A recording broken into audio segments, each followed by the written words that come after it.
so when I say Great Britain, you know I'm talking about this piece of land, and you know what? It is great. Well, most of the time.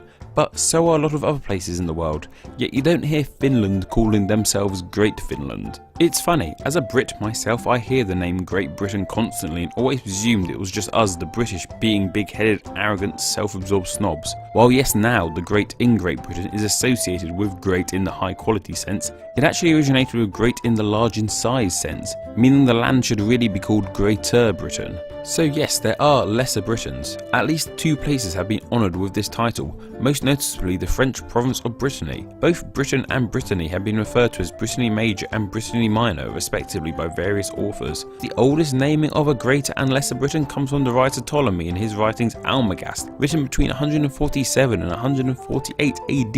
He referred to the larger island as Great Britain and the smaller island as Little Britain, which, let's face facts, is adorable. Okay, size aside, to properly explain to you what makes Britain great, I need to explain to you what makes Britain Britain. In the same way the United Kingdom and Great Britain are 2 different things, so are Great Britain and plain old Britain. Greek explorer Pythias was the first person to use a written form of the name Britain when he came across the land on an exploration in the 4th century BCE. Pythias referred to the land under 2 different names, Britanniae and Prytannic. Variations of these 2 names led to a quite interesting name for the land, Britannia, which of course is very similar to Britannia. I had no idea about this name for my country, but it makes a lot of sense as Pythias in his manuscripts did use P instead of B a variety of times. The etymology of Prytannic makes more sense, referring to the tribe of painted people he came across on the land, the Prytany, and Britain, as far as I could tell, just kind of turned up. Yet of course when the Romans eventually came, saw and conquered, the area of the island they claimed was named the province of Britannia, which only covered modern day England and Wales. This means that just Britain on its own only refers to the countries of England and Wales. So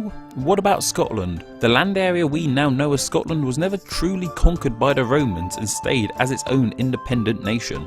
As time went on, the entire island became known as Britain, and the plain old Britain I mentioned earlier, which covered the areas of modern day England and Wales, became known as the Kingdom of England, and north to the Kingdom of England lay the Kingdom of Scotland. While these 2 kingdoms were their own separate countries, they shared some things. Most noticeably, in 1603 they began to share a monarch in the shape of King James VI of Scotland. He gained the English throne for a branch in the family tree that makes no sense at all to me.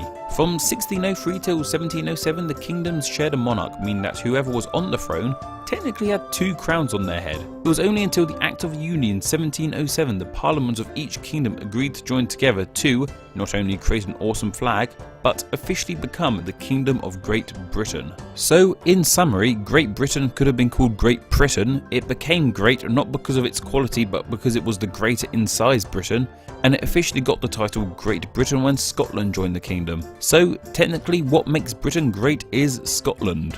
Perceive that as you wish. I'd like to take this moment to tell you all that Name Explain has Twitter, if that's the sort of thing you're into. I'm sure you can see in the bottom left corner my Twitter name, @NameExplainYT. I'll be honest with you, it's a pretty new account, so not much is happening on there at the time of saying this. But if you want updates about the videos and just want to see more from myself, then that's the place to go. It'll be full of the usual kind of Twitter